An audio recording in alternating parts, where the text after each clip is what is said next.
नमस्कार, जय हिंद दोस्तों, आप सबका स्वागत है हमारे YouTube channel Delhi pension news पर। इस चैनल पर आपको ईपीएस पेंशन और ईपीएफओ पेंशन से जुड़ी तमाम खबरों के बारे में बताया जाता है। तो हम आपसे निवेदन करते हैं कि हमारे चैनल को सब्सक्राइब करें और बेल आइकन का नोटिफिकेशन ऑल पर कर दीजिए। X95 पेंशन भोगियों की 7,500 पेंशन प्लस डीए को लेकर खुशखबरी, बजट में होगी घोषणा। X95 पेंशन भोगियों की 7,500 पेंशन प्लस डीए को लेकर बीजेपी के सांसद पेंशन भोगियों के साथ आ चुके हैं। पेंशन भोगियों की आर्थिक समस्या को देखते हुए गुजरात के सांसद मितेश पटेल ने श्रम एवं रोजगार मंत्रालय में केंद्रीय मंत्री श्री मनसुख मांडविया को एक पत्र लिखा है और ईपीएस 95 पेंशन भोगियों की 7,500 पेंशन प्लस डीए करने की सिफारिश की है।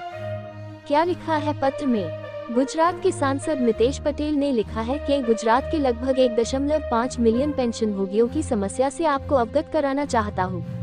ये लोग कई वर्षों की समर्पित सेवा के बाद विभिन्न सरकारी कार्यालयों से सेवानिवृत्त हुए हैं। वर्तमान में इन व्यक्तियों को कर्मचारियों की पेंशन योजना ईपीएस 1995 के तहत प्रति माह केवल 300 रुपए से 2,500 रुपए तक की पेंशन मिल रही है।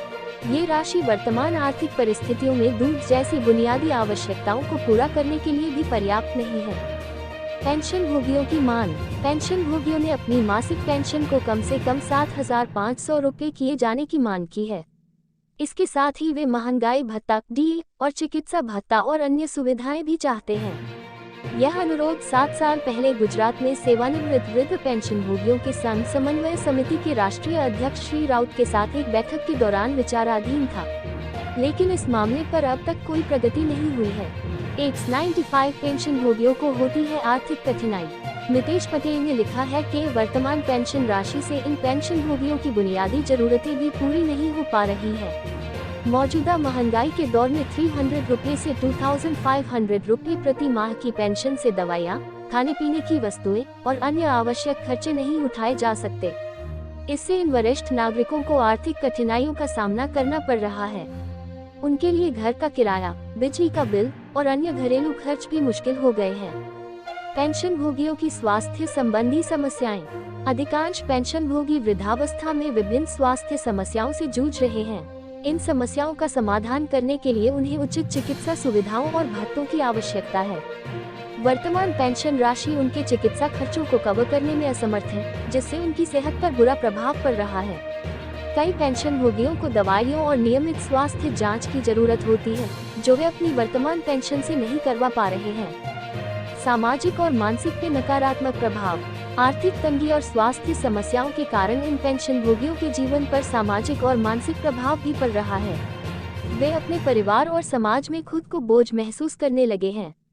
आत्मसम्मान और मानसिक शांति की कमी उनके जीवन की गुणवत्ता को और भी गिरा रही है। पारिवारिक कठिनाइयाँ। कई पेंशन भोगी अपने परिवार की आर्थिक मदद नहीं कर पा रहे हैं, जिससे परिवार के अन्य सदस्यों पर भी वित्तीय बोझ बढ़ रहा है। बच्चों की शिक्षा, शादी ब्याह और अन्य पारिवारिक जिम्मेदारियों को निभाने में ये पेंशन भोगी असमर्थ हो रहे हैं। इसके कारण परिवारों में तनाव और कलह की स्थिति उत्पन्न हो रही है। समाज में योगदान। ये पेंशन भोगी समाज के सम्मानित नागरिक हैं, जिन्होंने अपने कार्यकाल के दौरान समाज और राष्ट्र के विकास में महत्वपूर्ण योगदान दिया है। आज उनके पास संसाधनों की कमी के कारण वे समाज में सक्रिय भूमिका निभाने में असमर्थ हैं। अगर उनकी पेंशन राशि बढ़ाई जाती है तो वे पुनः समाज में योगदान देने के लिए सक्षम हो सकते हैं। सरकार से अपेक्षाएं। गुजरात के इन वरिष्ठ नागरिकों ने अपने जीवन का महत्वपूर्ण समय सरकार की सेवा में व्यतीत किया है। अब समय आ गया है कि सरकार उनकी इस सेवा का सम्मान करे और उनकी आर्थिक और स्वास्थ्य संबंधी जरूरतों को पूरा करने के लिए आवश्यक कदम उठाए। पेंशन राशि को बढ़ाकर 7,500 रुपए करना, महंगाई भत्ता और चिकित्सा सुविधाएं प्रदान करना सरकार की जिम्मेदारी है, ताकि इन पेंशन भोगियों का जीवन सम्मानपूर्वक बीते।